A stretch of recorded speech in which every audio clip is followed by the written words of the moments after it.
Hello and welcome to the Daily Millwall for Thursday the 18th of November 2021. In today's video, not a lot going on, but there is enough to get you interested and salivating.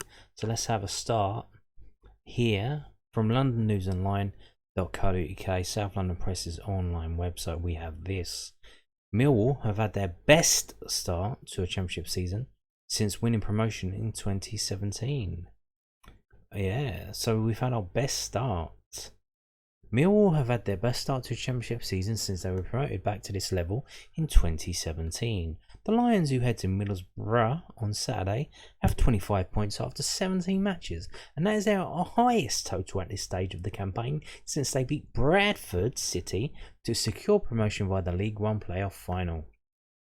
Millwall had 21 points at the same stage of last season, with other comparisons being 24 in 2019, 18 in 2017, and 16 in 2018. When the South London Press pointed out those numbers, Rowett responded, There are things like that we'll track because you always look to see how you compare to different seasons, and we'd always track that against the playoff average. We're just fractionally under that by a point or two. We're pretty pleased because we don't feel we've performed to our best level yet, but what we've shown is we're a consistent side. It is no precursor of how we're going to do over the next 17 games, but it shows we can be in and around it if we improve a little bit as well. There's a bit of expectation this season and we've got to rise to that. Our home form has been pretty good. We've won 4 and lost 2 and drawn 3. The Blackburn and Derby games, we have created chances, done enough to probably win games, so we're not displeased with it. I watched the Derby game back, and while we all felt a little bit disappointed not to win it, honestly, we had 5 or 6 unbelievable chances. I look at Saf's chance, I look at Bennick's chance. Jed has a good chance, a one-on-one with a keeper when he's a little bit wider. Scully has a shot just over. We created chances and really should have won the game. We haven't blown a team away 3 or 4-0, but what we have done is consistently try to win games and created opportunities to do that. You can't do much more than that. A club like ours is not going to pick off teams like Derby and Reading and win 3 or 4-0 every home game. It just doesn't work that way unless you have a top scorer like Mitrovic or Solanke. You're talking about them costing about the same as 10 of our players. That's the simple economics of the situation. It's never been a driving force in our team, but money gives you the opportunity to buy some of those top strikers, and sometimes the top strikers make the difference in these games when you're creating chances. Indeed. That's what you're paying for. You're paying for the finished product, for someone to put the ball in the net.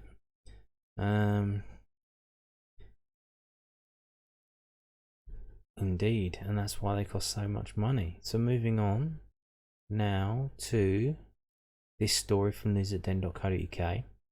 So Millwall defender urged to take chance, and he could get hit at Bra with midfielder a doubt.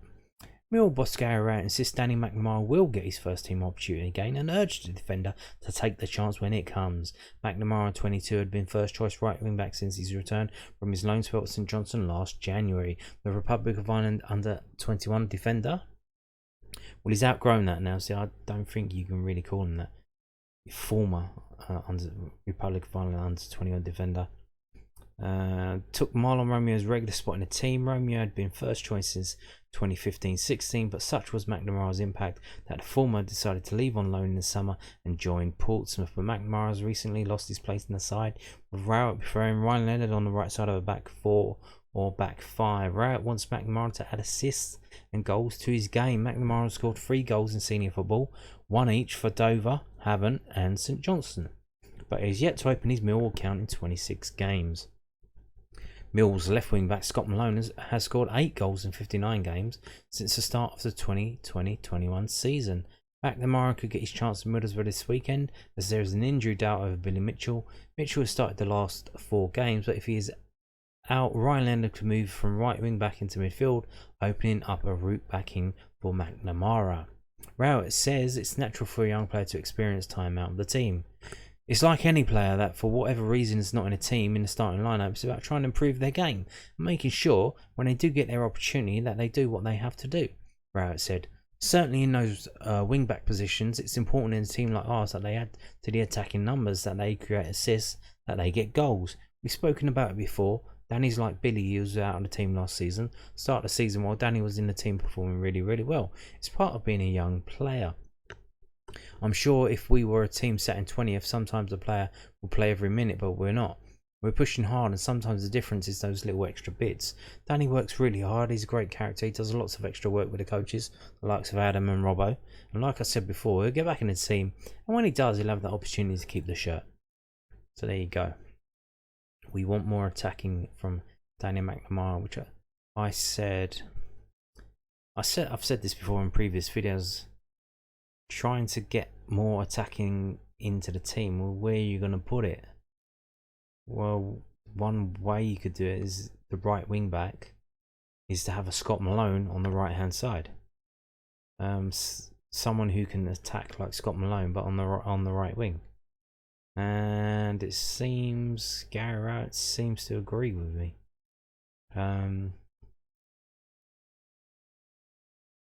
Is there space for that? I know Jed Wallace kind of works off of that right hand side, so he might be sucking up all the energy down that right hand flank, and that probably doesn't leave much for the wing back to do. But then you've seen Leonard doing some stuff, so obviously there's a way to do it. But I don't know. Will we see McNamara back? Don't know. Hopefully. If he does come in, I hope he does play well and pushes on. So now, talking of attackers, we have the transfer window coming up. Tick tock, it's coming up. It starts in January, probably the 2nd or 1st. I don't know. Probably not on the 1st. It's a holiday. Yeah. So it's, what is it, like 6 weeks away now? 6 weeks away. So we've seen bits and pieces start to dribble out, and we're starting to see stories like this one. This is from footballleagueworld.co.uk, a kind of clickbaity kind of website thing, but for some reason this is in Barnsley news. Blackburn, Millwall, Barnsley tracking a Lincoln City ace ahead of January window. A host of Sky Bet Championship clubs are tracking Lincoln City ace Anthony Scully ahead of a potential January transfer move. Football League World can reveal the Imp Star has had a fine campaign so far and has been one of their standout names up to this point in Sky Bet League 1. The 22-year-old has 7 league goals in 14 league appearances so far for Michael Appleton's men, with the club currently sitting in 15th place in the 3rd tier after an up and down campaign.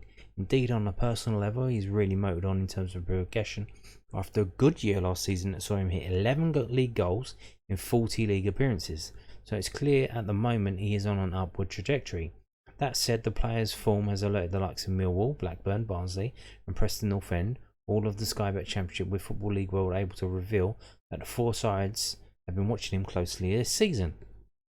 With the January transfer window around the corner, Lincoln will perhaps need to be braced for bids from the Championship then, though they'll obviously hope to keep him at the LNER Stadium until the end of this campaign at the very least. And it seems that the story ends there, but there's another half a page of adverts. Let's just scroll down. Yeah, I think we're done there. So Anthony Scully of Lincoln City being linked with Millwall. Interesting. So who is this geezer? So we got his Wikipedia page up here. Anthony Scully, Anthony Richard Scully, born 19th of April 1999, is an Irish professional footballer who plays for Lincoln City. And you can see here, where did he start out? He started out at West Ham United. He did not play for them for the first team.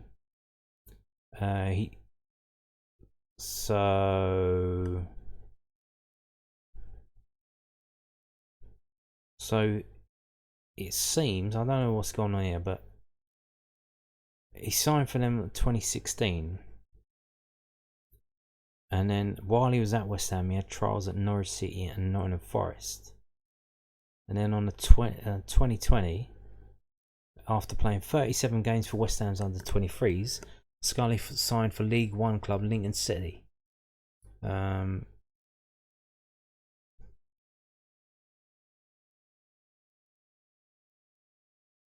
And he's been scoring goals quite consistently ever since. He signed a new contract a year later. So he signed it probably a year's contract, then signed another contract to keep him at the club until the summer of 2023. So he basically has a year and 6 months on his contract. So he gets into the last year of his contract next summer, which is interesting because I imagine that he's very ambitious. I read an interview he gave to The Athletic. I only read the first paragraph because it's behind a paywall. But he basically said, I left West Ham's under 23s because it was just boring as fuck. It's not real football and I wanted to play real football. So he went to a club that he could perform at, moved to League One and just hit the ground running. So that suggests there's more to come from him. He's got pedigree as well.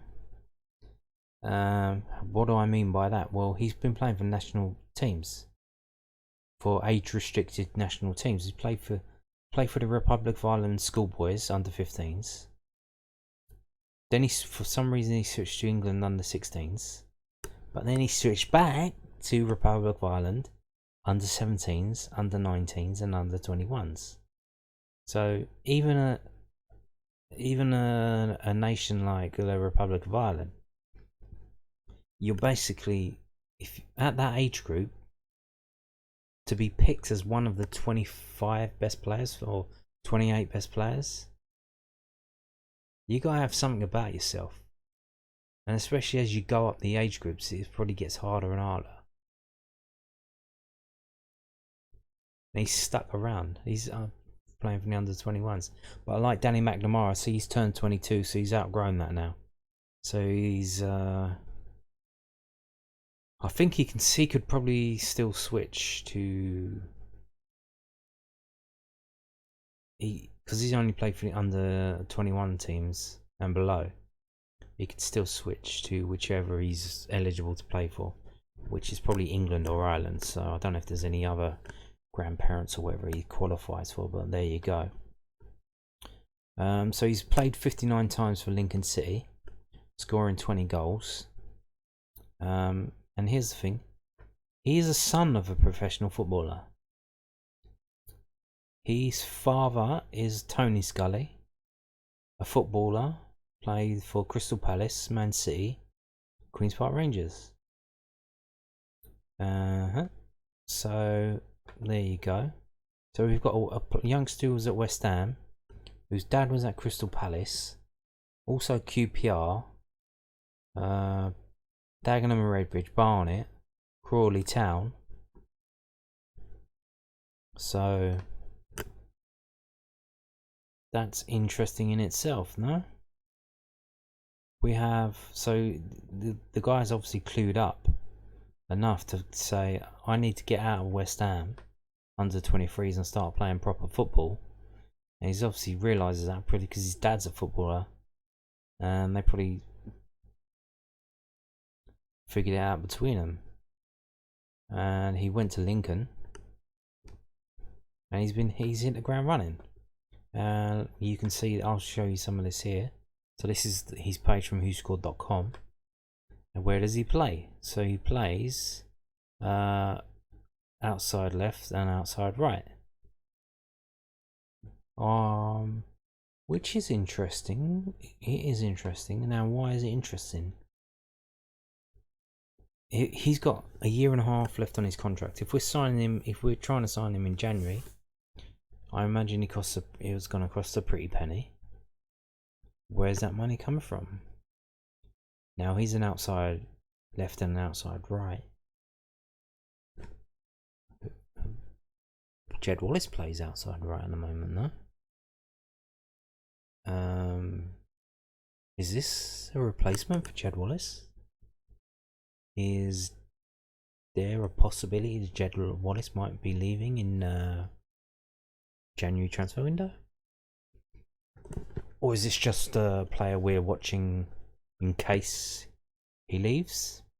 Because he's got a year and a half in his contract, so even if we come back in for in the summer, if Jed leaves in the summer, it's still going to be a possibility of signing Anthony Scully. You can see here he's rating 6.92 this season in League One, 7.72 in the League Cup. Playing on the left, 9 appearances, 4 goals, 3 assists. Playing on the right, 6 appearances, 3 goals, no assists. Amazingly, apparently one of his weaknesses is crossing, which is weird. So for a player playing on the wings, he can't cross the ball, but his strength is passing, so probably not long crosses. He's not too good on. Finishing is very strong, very strong. So he does not dive into tackles. You can see here his latest matches. The most recent match in 23rd of October, he came off after 74 minutes. Well, he played 74 minutes. He may have come on as a sub, I'm not too sure. He got 6.17. But all the way back in September against Cambridge United, bit of a local derby, I think, between Lincoln and Cambridge. He got 2 goals, 3 assists, and got 10 out of 10 rating. Wow. Was that the game where all the scouts were at? Maybe that's why they're all interested. He scored a goal against Oxford. Scored a goal away at Burton. Scored a goal in the top game against league leaders Plymouth. His lowest rating was 5.81 against Ipswich Town, but consistently getting high 6 scores. So there you go, Anthony Scully, a possible replacement of Jed Wallace. So if this is true. Now, to be honest with you, we've got this head of recruitment now. They've been advertising for scouts to recruit scouts as job adverts. So you would imagine that the recruitment department will be looking at players anyway, whatever position. They'll just be looking at certain players. But so that probably doesn't mean that they are looking for a replacement for Jed Wallace, but it certainly is a possibility that they know something that we don't know, that may need to be replaced. Now, here's the thing: do the club let him go in January? Do they try and cash in before contract runs out in the summer? If a deal can be worked out that's good for Millwall and good for Jed Wallace, and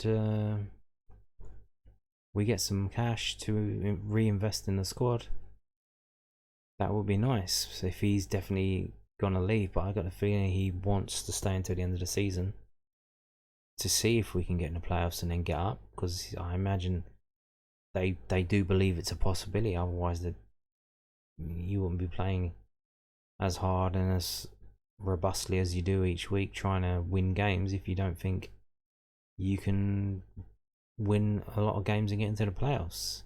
And the players are putting in the effort. It's just at times the formation and the style of play doesn't seem to be working out for them in terms of going forward. But so it seems Jed wants to stay until the end of the season. I don't think just because he wants to be free and clear and he can just cash his chips in. But will Millwall let that happen? Will they try and cash in January? Now, here's the thing: attacking wise, we haven't been the best going forward, but Jed Wallace has done a lot of that attacking, of which we haven't done a lot of as a team. So you take him out of the team, does that decimate our ability to win games, to score goals? Will we be trying to go into every game getting a 0-0? Could we see a return of the situation? I think it was 1994 where we were top of the table on Boxing Day, and then we got relegated then at the end of the season. Now I imagine that the people who run the club are looking at the situation with the other teams, where you got Reading about to get a points deduction, Derby getting another points deduction. So it looks like they'll be taking up two of the relegation places. So the odds on Millwall getting relegated are very, very slim. And there's still a possibility, but if you're going to cash in on your best player who scores and sets up most of the goals, knowing it could hurt your team and cause you to lose a lot of games, not win many games, and cause you to fall down the table, this would be the season to do it, because it looks like two of the relegation places are going to be tucked up by Reading and Derby. So are we cashing in on Jed Wallace? Are we trying to sign Anthony Scully to replace him? It will be interesting. Or is this just a clickbait farm story put out there to get you and me to click on it, to read it, so they can get numbers for their adverts and make some money? Who knows? Who knows? We'll find out in January at the end of the transfer window.